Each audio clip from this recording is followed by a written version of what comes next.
जय सनातन धर्म की।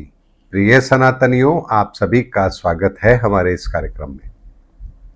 सनातनियों हम भविष्य को लेकर के बहुत चिंतित होते हैं। न जाने भविष्य में क्या होगा, कैसा होगा, कब होगा, होगा या नहीं होगा। भविष्य किसने देखा है? अमूमन ऐसी ही धारणा आप लोगों की होती भी है। लेकिन यदि मैं आपसे कहूं कि ईश्वर भविष्य पहले लिखते हैं, तो आपको क्या मेरी बात पर यकीन होगा? हमारे शास्त्रों में एक श्लोक आता है, पहले रचा प्रारब्ध पाछे रचा शरीर। ईश्वर हमको इस धरती पर भेजते हैं तो पहले हमारा प्रारब्ध लिखा जाता है, उसके बाद हमारे शरीर का निर्माण होता है। इस बात को थोड़ा गंभीरता से समझेंगे तो आज आप उस रहस्य को जान पाएंगे जिसके बाद में आप कभी भी अपने भविष्य को लेकर ना तो चिंतित होंगे और ना ही आपको ये भेद अब रहेगा आपके दिमाग के अंदर कि अरे मेरे भविष्य का क्या होगा, क्योंकि आप बहुत ही सहजता के साथ अपना भविष्य खुद लिख पाओगे। सनातनियों, आपने सुना होगा अपशगुन। अरे ये क्या हो गया, ये तो अपशगुन हो गया। यानी अभी घटना घटित हुई नहीं है, लेकिन आपको पहले से ही संकेत मिल गया कि कुछ गलत होने वाला है। कई बार क्या होता है, शुभ संकेत मिलते हैं। अरे ये तो बहुत ही शुभ संकेत है, यानी भविष्य में कुछ होगा और उसका एक संकेत आपको मिला है। यानी बारिश का मौसम होगा और मेंढक पहले ही निकल करके आवाज करने लगेंगे, यानी जो भविष्य में होगा उसकी आहट मेंढक आपको पहले से ही दे रहा है।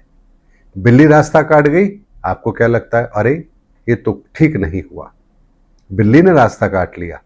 अभी कुछ गलत हुआ नहीं है, लेकिन बिल्ली के रास्ता काटने से आप भविष्य को लेकर के चिंतित हो गए। आपकी आंख फड़क रही है, अरे मेरी तो आज बाई आंख फड़क रही है, आज मेरी दाई आंख फड़क रही है, यानी शुभ होगा या अशुभ होगा। तो आप पहले से संकेतों को समझ रहे हैं कि हाँ कुछ होने वाला है। तो जो भविष्य में होने वाला है उसका संकेत तो आपको पहले से मिल रहा है। तो क्या भविष्य पहले ही लिखा जा चुका है? अरे मेरे हाथ में तो खुजली चल रही है, लगता है कुछ पैसा आएगा। तो पैसा आएगा ये भविष्य की बात है, लेकिन आपको संकेत पहले मिल रहा है। ये तमाम वो बातें मैंने आप लोगों के सामने रखी है जो अमूमन हम लोगों के बीच के अंदर प्रचारित भी है, और हम इन लोगों पर, कुछ लोग इस पर भरोसा भी करते हैं, कुछ लोग इन चीजों पर भरोसा नहीं करते हैं। दूसरी ओर हमारी कुंडली है, वो भी तो आपको भविष्य बताती है।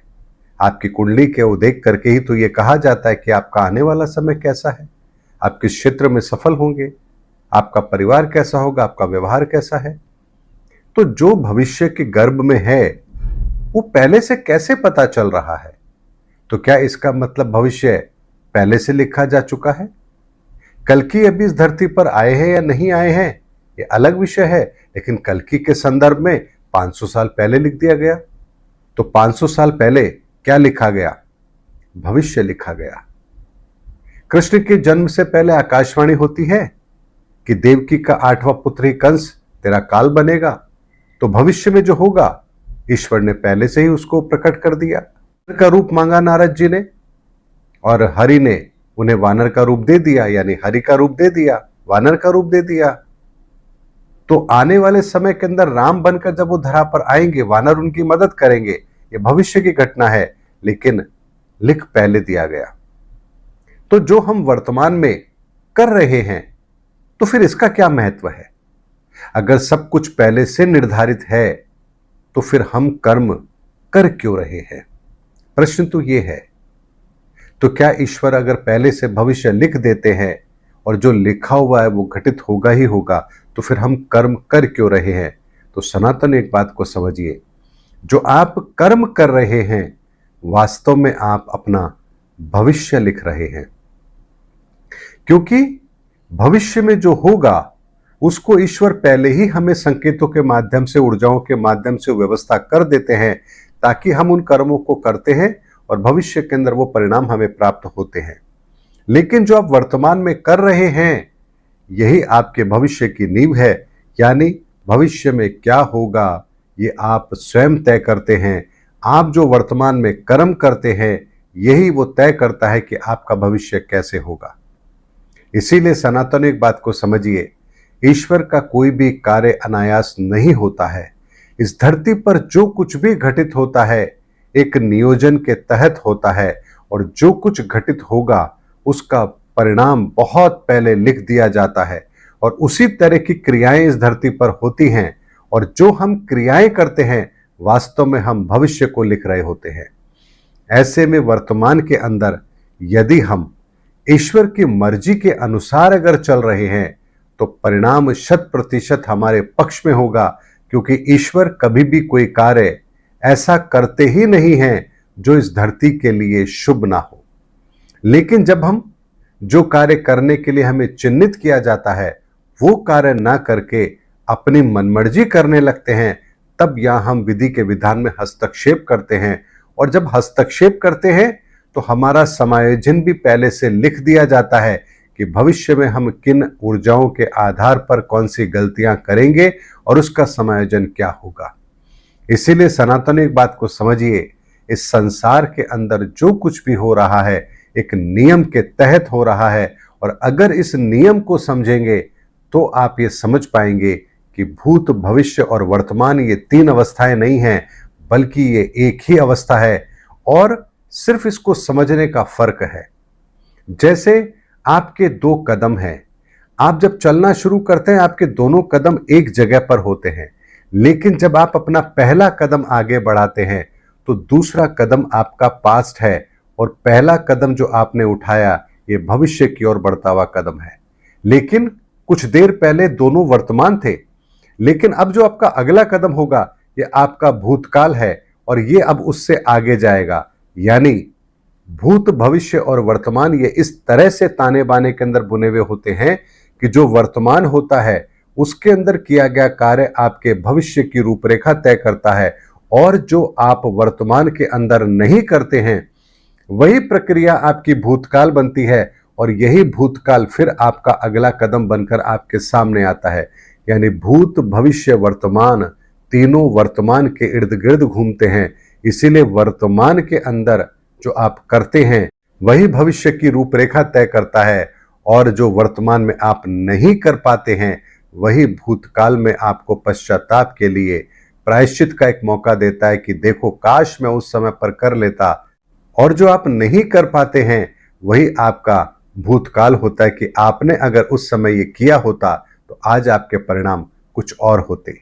इसीलिए सनातनियों बड़ी गंभीरता से एक बात को समझिए, इस धरा पर ईश्वर भविष्य पहले लिखते हैं और बाद में घटनाओं का निर्माण होता है।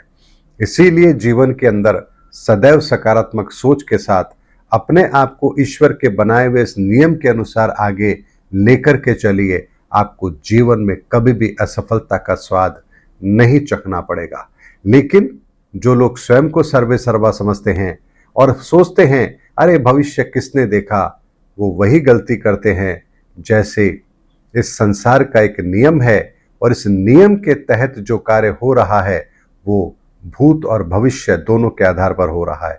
जैसे कल सूर्योदय होगा ये भविष्य है और आज सूर्योदय हुआ था ये भूतकाल है, लेकिन ये क्रम रोज होता रहेगा, रोज भूतकाल बनेगा, रोज भविष्य का काल आएगा। लेकिन वर्तमान क्या कहता है? वर्तमान कहता है कि सूर्य की किरणें आपके लिए लाभदायक है, इसका उपयोग कीजिए और अपनी योजनाओं को उस तरह से व्यवस्थित कीजिए ताकि कल जब सूर्योदय हो तो आपके वो कार्य जो सूर्योदय पर करने हैं उनको आप बेहतर तरीके से कर पाए, और जो आपका सूर्योदय हो चुका है उस पर जो आपने श्रेष्ठ कार्य किए उनके परिणाम आपको वर्तमान में मिलते रहे।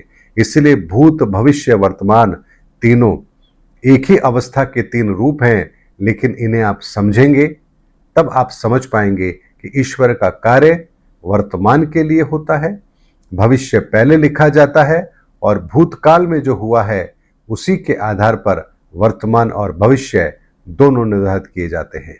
इसीलिए सनातनियों ये एक ऐसा ताना बाना है जिसको अगर आपने समझ लिया तो आप कभी भी अपने भविष्य को लेकर चिंतित नहीं होंगे और ना ही भूतकाल को लेकर के पश्चाताप की अग्नि में जलते रहेंगे, बल्कि आप वर्तमान के अंदर वो कर्म करेंगे जो आपके भूत और भविष्य दोनों को सही दिशा दे सके। उम्मीद करता हूं सनातनियों मेरा वीडियो आपको जरूर अच्छा लगा होगा। अगले वीडियो में आपसे फिर भेंट होगी, तब तक हमारे चैनल पर बने रहिए। जय सनातन धर्म की, जय धर्मयुग की, जय सनातन विश्व।